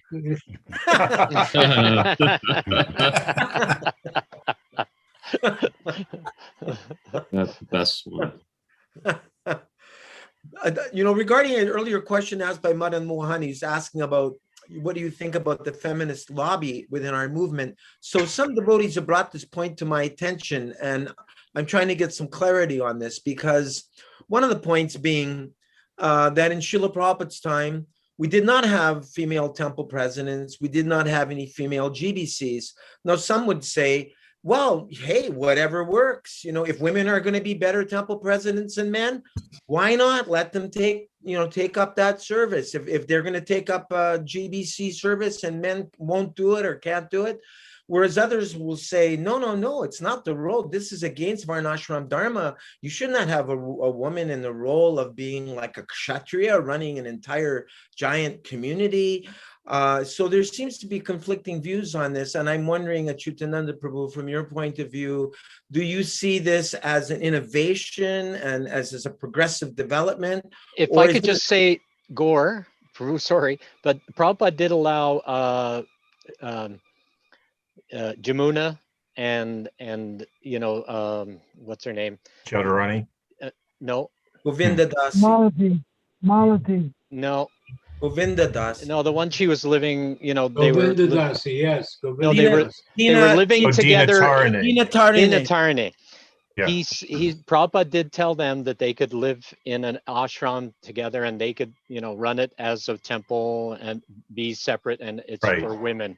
But hold on, I need to qualify that, because this story was told to me, and I won't quote the godbrother just to protect him, but he said he was in the room when a letter came to Srila Prabhupada through Tamal Krishna Maharaj, and Tamal Krishna Maharaj was reading the letter to Srila Prabhupada where Jamuna was asking for permission or blessings to do their own independent program. And Prabhupada scoffed at this and he said, independent woman, not possible for them to be happy. But what can I do? Because if she wants to do this and I don't give her permission, it will be an offense. Yes. So Prabhupada made the adaptation there. But this godbrother said he did not want to spoil people's not romantic view or their idyllic view of Mother Yamuna. So he does not share this, and I've never shared it publicly. Yeah, that's Another I want to say about Krishna West also, it's also a feeling that just like the first Lord Chaitanya taking sannyas, he had no business to take sannyas. He says, "Naham vipra nachana." I'm not in any varna, but why did he take sannyas? To bring dignity. Jiva Goswami wrote these Sandarbhas so that nobody would think that this is a sentimental movement, and on to bring dignity. Bhakti Siddhanta established Tridandi sannyas because all the other sampradayas, even the Shaivite, even the Ramanandi Sampradaya or the Nath Sampradaya, they had a Mahant, they had a pontiff. So we didn't have that. So he established that. So similarly, I think they think if we wear dhotis or tilak, people will bring dignity if we just wear suits. But at the same time, they're not, they're losing that. well, that's the dress of the household. The householder can wear anything. The renunciate, he's on a different path. He should dress as a renunciate. And, just to clarify, I wasn't trying to say that Srila Prabhupada, amongst the men, he was saying the highest goal and that the women, are being, independent and having this strange independent idea. But at the same time, he also saw that at time, place, and circumstance that it was, necessary to allow it in order to encourage his disciples. So it's a real art. It's a real fine art, just because he had the highest standard didn't mean that he would sometimes say, well, if you can't come up to that standard, then you do this, as Krishna does in the Bhagavad Gita. Yes, I would say, and when I give a class on those 12th chapter, 8 through 12, I said, you can read it this way, the way it is, and now you can read it backwards and forwards. Now let's start from the 12th one. Study the books, then then stay in your position, but do pious activities. Right. At least. Yeah, how many times? Well, at least these. If you can't do that, then more advances to work for the temple. More advances to now work in your position. You still have bodily conception. Varnashram is to do your career, but give the fruit. That means give donations. Provide. Even we know Donald Trump once let the devotees use one of his warehouses for the Rath Yatra part. So he's got that going for him. But at least then, if that will eventually bring you up, you'll get more of a taste. You will want to be a full-time. Pretty soon you'll say, "What do I have to go in this roundabout, indirect way? Let me directly serve." So first, you can't immediately surrender to Krishna. Start doing the Vaidhi Bhakti. Then Vaidhi Bhakti will bring you to pure Bhakti. I'll just finish off here with a few comments from the devotees. Shikarani some time back said Ram Avatar worshipped Kali before the Ramayana Yuddha. Yeah, I saw that. And Dvija Garanga mentioned, do you recognize caste distinctions? This is an excerpt from discussion with Albert Southers. I have no idea who that is. Do you recognize caste distinctions? Yes, we still conserve the respect for them, otherwise it will disturb them. But in India, many times I had Brahmin thread. I went into some office and they were born Brahmins, but they're working in an office. I said, you can't wear a Brahmin thread. Look at them. They're taking the law into their own hand. I said, what do you do? What are you? He says, I'm an engineer. So are you worshiping in the temple? Are you teaching Vedanta? No. And But yeah, who do you work for? Yeah. Mm. Guna karma vibhaksha. Still, if someone is a born Brahmin from a long long line of heritage, we give them some respect. Not to do, but if they really get sincere, and then they will give that up. They will give up that abhiman, that identity of being Brahmin. And Mahang Vipranach Janarapatinapi. Regarding that story of Yamuna Devi, I just wanted to mention that. I mean, that's how you deal with independent women. Prabhupada sent them on their own. You can preach, give kirtan, give class, do whatever you want with the women. Fine. Prabhupada even said to her, because she asked, I know the letter, I've read it many times, that they wanted to have cows. Prabhupada said, don't get into that, because then you'll need men, and then they'll be mixing, and that's not good. So just do a small thing, simple. All you women stay together there, no problem. You can be independent on your own. So we don't, you don't introduce that independent feminist mentality within ISKCON. Right. Within the, and that's, I think that's the question, is that it's not just something where you say, okay, you women, there you go, do your own thing. Now it's like mixed right into the whole scheme, the whole culture. But see, it's not just women. It's men and women saying the same thing. They're progressive. They're progressives, yes. Yeah, That's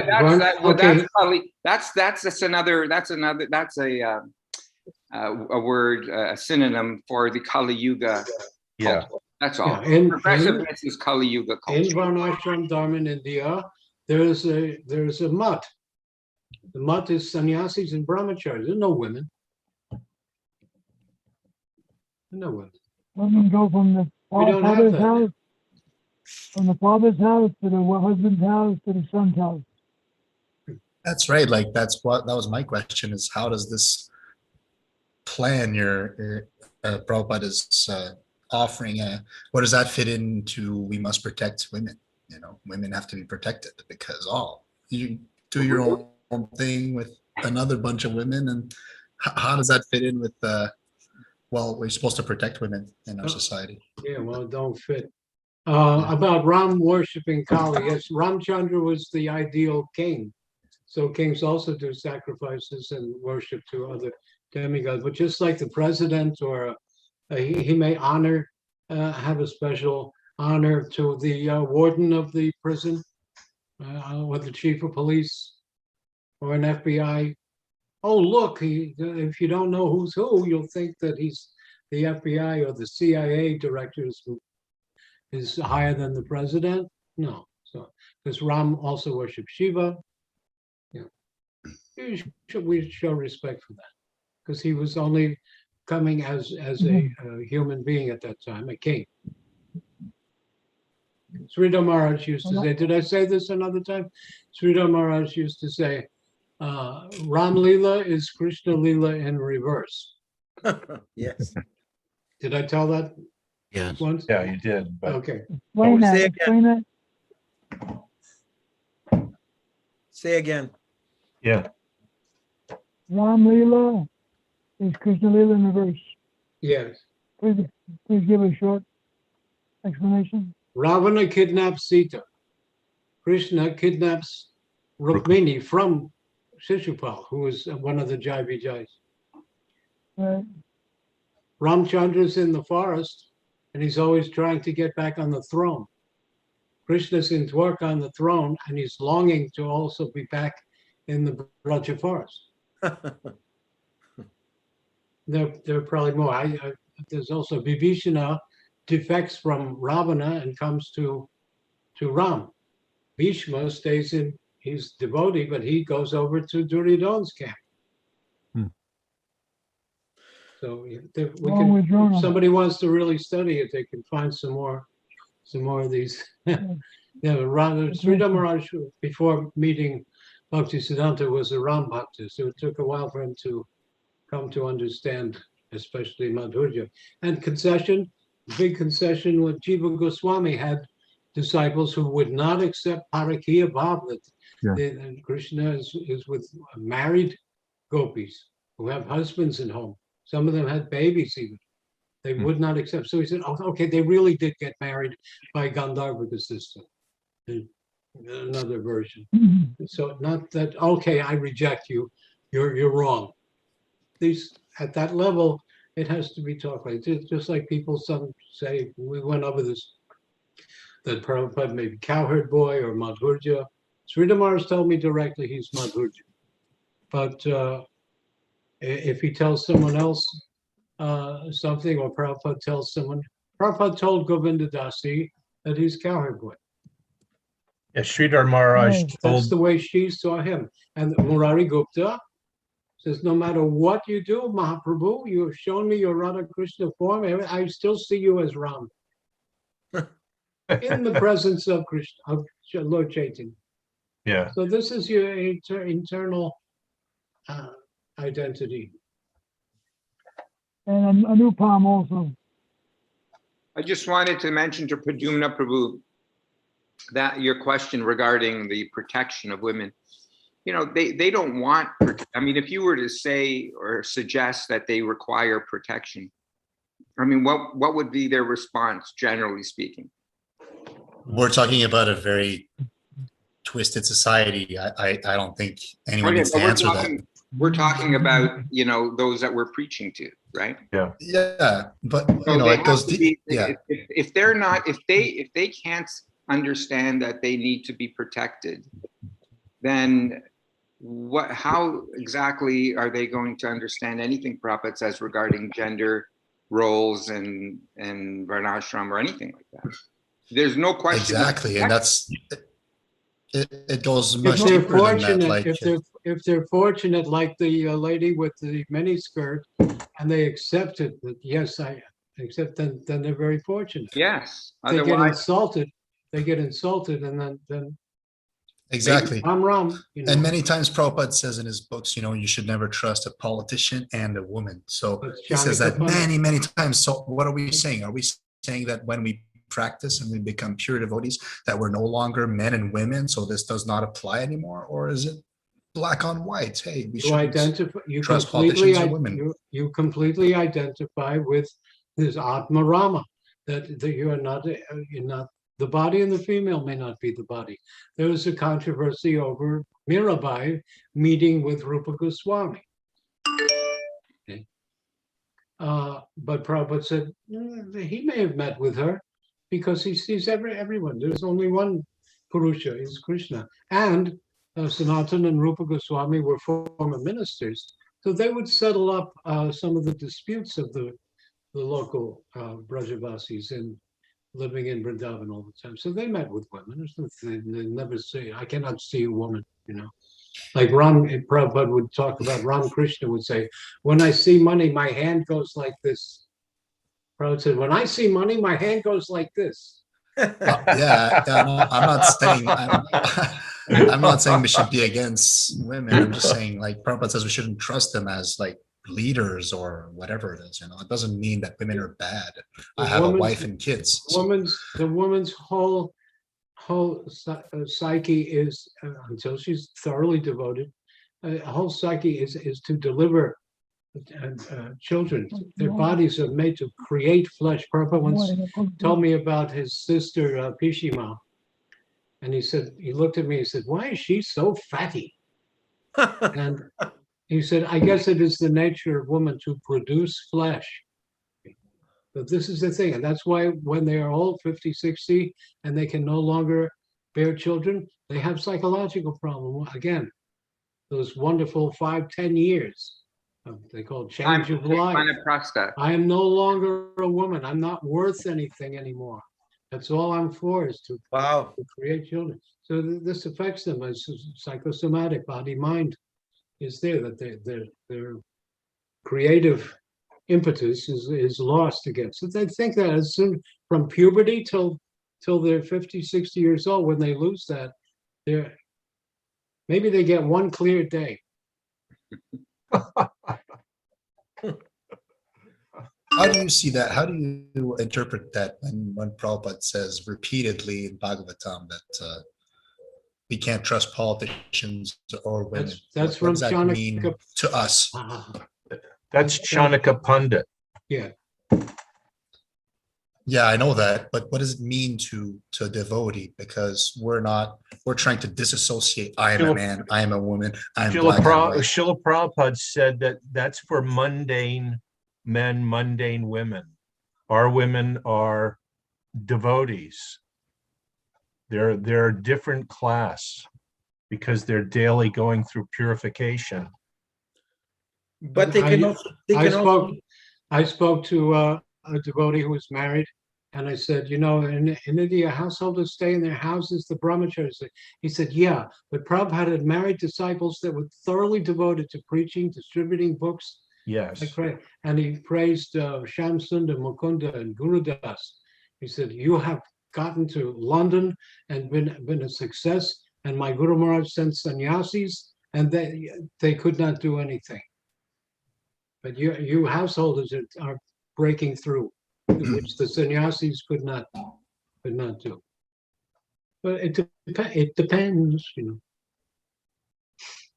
Well, my feeling is that we don't follow those instructions to our own peril. That we should take them into consideration under the circumstances. I mean, they're there for a reason. Prabhupada quoted it for a reason. We are all devotees, but we're aspiring devotee. When Prabhupada gives the definition of a devotee, that's not me. I mean, I'm aspiring for that. So for sure. our women aren't like just automatically like, you know, gopis just because they're like they haven't initiated. They've been initiated. Thank you for. They're still in the shower. That. Yeah. You know, we're aspiring for that.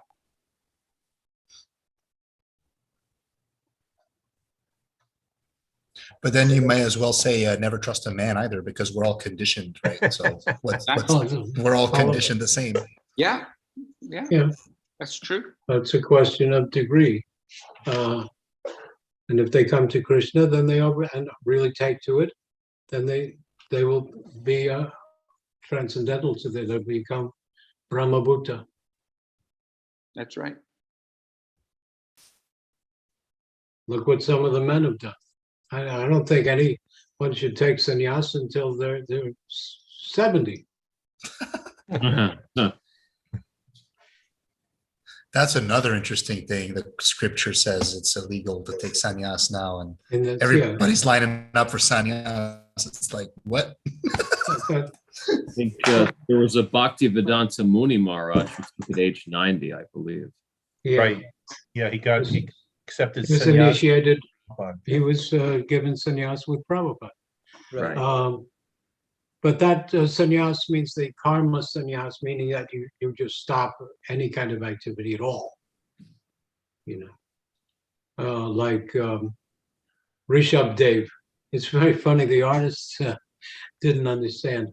Rishabh Dev took a vow, which is called like to be a python. The python sits, and if some animal comes by, he'll go. If no animal comes by, he doesn't eat. Right. For days.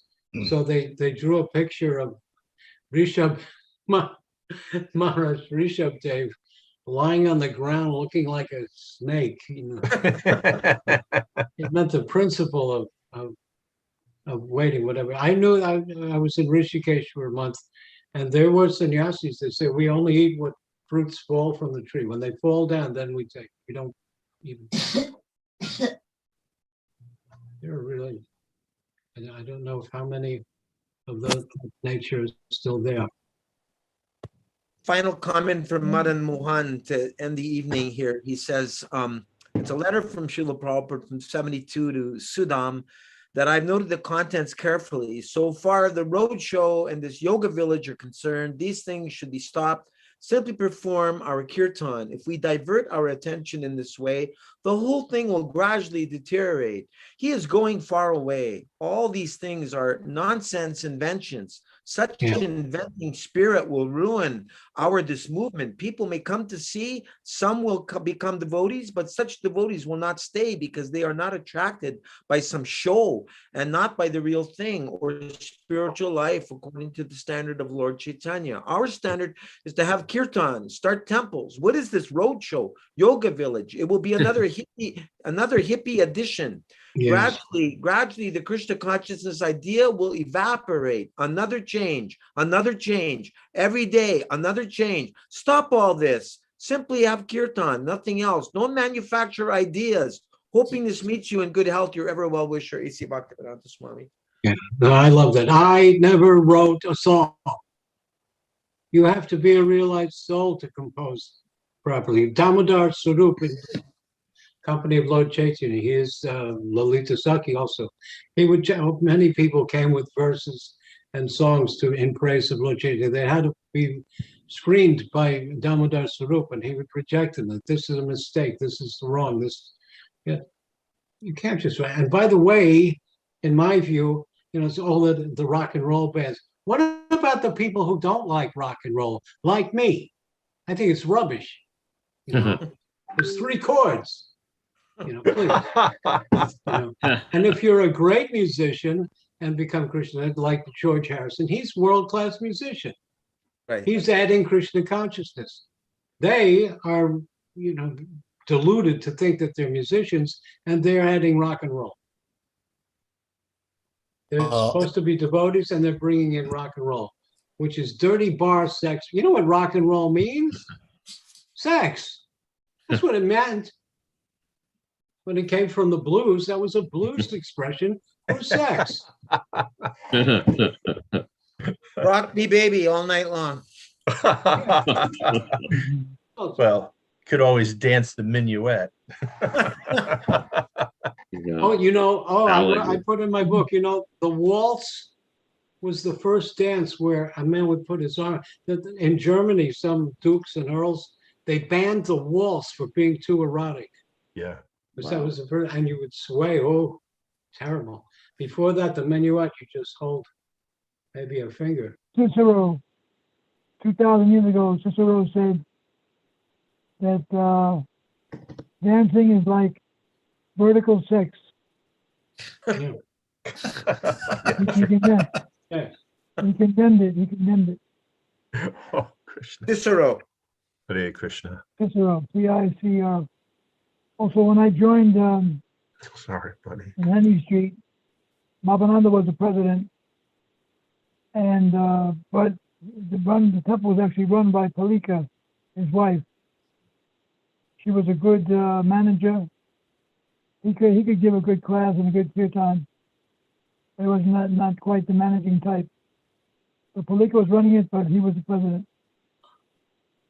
Yeah, I know Palika in Calcutta. She was head pujari there, and Prabhupada didn't like broccoli. I once made it, and he said, it has a terrible smell. So many devotees always tried to make broccoli. And one day in Calcutta, Palika comes out of Prabhupada's room. He likes my broccoli. She did it. I think she smothered it in cheese. And somewhere Prabhupada said, eating broccoli is like eating meat. Really? Oh. That could be a positive statement, though. That could be, don't eat meat, eat broccoli instead. It's the same. It's a cruciferous vegetable, same family as cabbage and cauliflower, Brussels sprouts. It's a sulfur in it. I saw in New Vrindavan, it was autumn, October. And I said, what's this brand, this big long bush? He said, that's broccoli. It's a tree. It's a bush. And I hate it. And it has a terrible smell. You have to cover it with au gratin, it's called. They give it a fancy name to make it sound. It's the cheapest vegetable.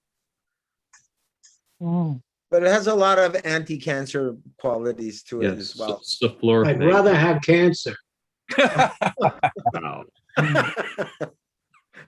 Prabhupada had a conversation with a French woman. You know that story on the airlines? The French woman was wearing a mini dress, and Prabhupada said,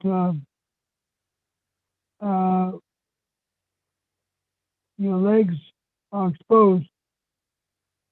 And then he said, Prabhupada said, we shave our heads. I know, first of all, Prabhupada said, French women have nice hair. Prabhupada praised her. That's the way he introduced himself. French women have nice hair. and she blushed. And then he said, we keep our head short, our hair short, and we keep the legs covered. And Prabhupada said, better to have warm legs and a cool head than exposed legs and big hair. And she laughed. That was in the She laughed at it. Philadelphia airport. That was a female reporter that was challenging Prabhupada. And Prabhupada said, better to have a cool head and warm legs with the dhoti than to have a hot head, because she was a hot-headed woman, and cold legs because of her miniskirt. Yeah. Indian culture, you know, women they show a lot of flesh, but they never show their legs. Ah. No. Uh-huh. Yeah, that Below happened the also belt. another place. Well, we're almost up to 2.5 hours here, so I think we should call it a night, and I hope everyone will come back for Friday evening to be. Shankaracharya's verse is, don't be attracted to a woman's stana breasts or their belly. Stana navidesha. Thank you for the reminder. Yeah. We got to deal with the eclipse tomorrow morning. Yes. What are we doing for the eclipse? Tomorrow's the eclipse. Solar eclipse. I'm in New York. It's going to last 5 hours. Chant Hare Krishna. Is it going to be dark? It may turn dark, yeah. Aye. Yeah, they say don't look at it without special. And usually just before it gets very bright. Yeah. And then it covers. So I'll just look out the window and see what time is it supposed to be starting. In New York, 4:12 till 9:11. 9/11. 9/11 in New York. Huh? It's not a good number. It's a bad number. Wow. I was initiated on that. I was in New York. I didn't see the planes, but I saw the buildings come down. I was on 34th Street and My God. 8th Avenue. We had it was a clear day. And in the floor above the company I was working for, I was a shooter, and was CNN was above us. And so most of the footage you see may come from that building. Was it an inside job? Oh, Definitely. That's a good. yeah. Definitely. While Yes. we're on the subject, I want to tell one short story. I know we're short on time, but you know, the Radhastami before 9/11, there were devotees, including Srila Bhaktivaibhav Puri Goswami Maharaj. They went to Tower 2 of the World Trade Center. They did kirtan at the top. I was there. Wow. And Tarun Krishna Prabhu's son was there too. A couple of days before? No, it was like 2.5 weeks before the Radhastami before 9/11. Wow. Wow. You gave them a warning. There was a warning. Yeah, you know what? I'll tell you what that warning was. We were at a parking parking lot, and he said, Maharaj said, you should let us park for free. We are sadhu. And then the attendant said he couldn't let them park for free. And then that's when he gave the warning. I think he said something to the effect of like, this can all be gone. And This is the last chance. Wow. Sripad Narayan Maharaj was getting on a plane, and he had his danda, and the guard said, "What is that thing? You have show me that." He says, "You touch it, you lose everything." Wow. They let him in. Wow, really? Because the danda being sacred? Yes. Yeah. Because their attitude was they could take some command over that. Yes. No, you have to take your shoes off and the metal and this. It's just a way. Every time they call something a war, we lose more liberties and more rights. Like war right on now. drugs, war on poverty. But then anytime you call it a war, you lose. War on terrorism. Yeah, war on terror. War I on- was a kid when that happens, and Uh-huh. since that day, I kind of don't believe anything I hear No, anymore. we have to only listen to authorities. Only listen I to was the dealers. on 9/11, I was in Alachua, living next to Rupanuga. And Pushkar called me up. He said, Tarun, turn on the TV. I said, what for? He said, they're knocking down the buildings in Manhattan. What do you mean? But the next day I went to that devotee with the one arm. The Prabhupada type of one arm is good. Anyway, he showed me, he had CNN, he had the television. So I went the next day to watch it. Now, there's a group, the Truth Movement is a 2,000 or more by now of architects, engineers, demolition experts, top level, and they've signed it. This is fake. This cannot happen. A building can't burn. Not with jet fuel like that, no. And then That's a the thing fact. I didn't know for a while, but then someone pointed out building number 7. It wasn't hit by any plane. Yeah. The owner there, that Leibowitz, what's his name? Levinsky, he's on the phone telling the fire department, pull it. You know, Silverstein. Silverstein.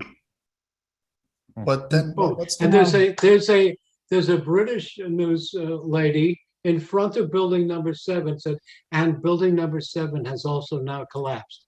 And it was before it collapsed. It's standing right behind her. Bro. So they're reading a script. Wow. Oh, it's and then they find his passport, Atta's passport, where he threw it out the window. But And then what all of that mess, they found his passport. So the whole point of that is what? Just to have an excuse To go set to a war with precedent Iraq, so they have an or excuse. what? It's called An false attack. flag. Many wars, they believe the sinking of the Maine was done by ourselves. It's an old thing. Even it's a Muslim thing that you cripple your own camel and say he did it. Yeah. Kill him. Mm. False flag. Totally Asuric, man. That's crazy. No, but my understanding is that it set a precedent because then Bush said they have weapons of mass destruction. Just look what they did to 9/11. Let's go there now and we can steal their oil. So similarly, they had an Spanish-American war over the sinking of an American ship, sink the Maine. And there's a famous line from the newspaper mogul, William Randolph Hearst.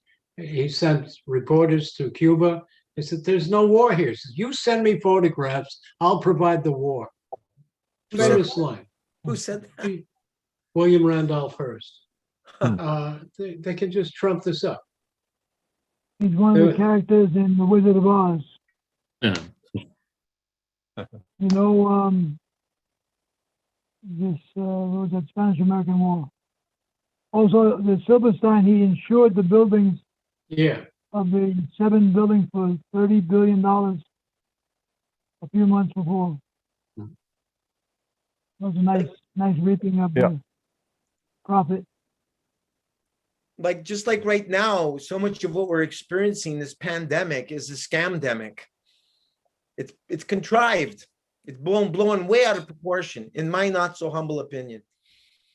Yeah, and they're bringing the war also. to us. Yeah. I can't quite figure it out. I looked at believe them. you. Go on, sorry. I believe you, but I can't quite figure it out. It's pretty complicated. I was down in the laundry room in my apartment building here. It said, get ready for your vaccine passport. And I thought, no way, I'll never travel again. If I've got to take one of their lethal injections to travel, it's bullying, telling me that I have to forcibly accept this lethal toxin into my veins to travel somewhere. Forget it. So someday we'll have to pass through a radar to get into a store. Yeah. Some Methodist nurses They finished their shift.